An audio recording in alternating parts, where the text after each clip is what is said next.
Doing out there, what's going on? So apparently, that video then surfaced that during that Sunday's AFC Championship game, Jim Nantz and Tony Romo, there was that one play where Kansas City received the back that came out and caught that ball, and two Bengals tackled him, and then apparently it sounded like Tony Romo was getting ready to say the N word. Did he? Was he going there? Tony Romo is an interesting cat because, unless football fan, I follow Dallas. I know about the Cowboys.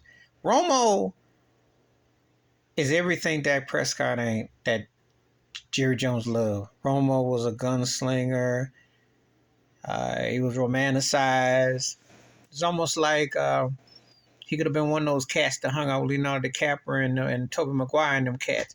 Kind of like that. Remember, Jessica Simpson was up in the press conference box. I remember that.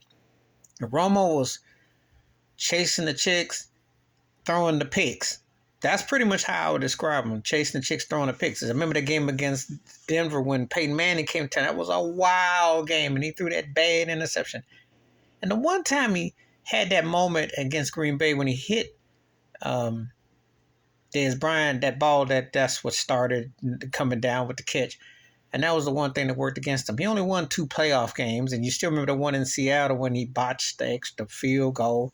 So he was always one of those guys that was in that really good, pretty good, very good. He was a precursor to Jimmy Garoppolo, if you think about it. One of those casts that they wanted to make up to a pinup, like a team beat for quarterbacks, but he didn't have the tangibles to finish the job. Because if Romo had that if he had had that poise that Dak Prescott has, he would have probably been in the argument with Roger Staubach and definitely up there with Aikman as far as being the best Dallas Cowboys quarterback ever, because he, stat-wise and mechanics, and he was a free spirit, but he threw some bad turnovers. So he gets blown up. He's a great broadcaster. I give him that. Him and Jim Nantz is the truth. And he's comical and I'll call him like Oscar De La Hoya for quarterbacks. Golden boy.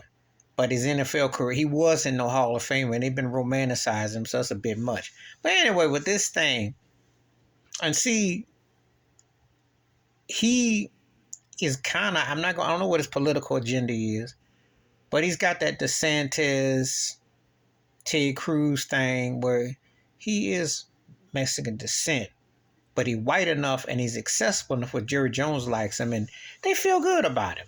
And I'm sure he didn't say the N-word and said other things because he's Tony Romo. No one's going to ever check him.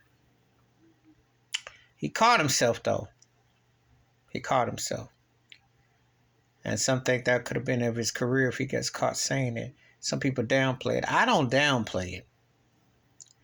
You see, because I always say that if you're Mexican and you say something like that, you didn't say it before. And if you even come close to it, if you're authentic, you know the ramifications. If you're not and you feel that you're going to sway and do what you want, So me and Romo, it's like this. He always looked at him as a high second tier quarterback, first tier broadcaster. I give him that. But don't make him out to be some legendary. Don't make him deeper than he is.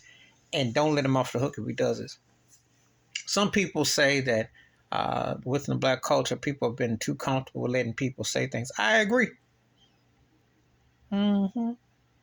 Just because they play some hip-hop records, some R&B records, or some records where they say the N-word or something, don't mean everybody black is cool with that. Don't mean that somebody don't want to give you a Will Smith two-piece for saying something that you should not come out your mouth. You see. And he caught himself.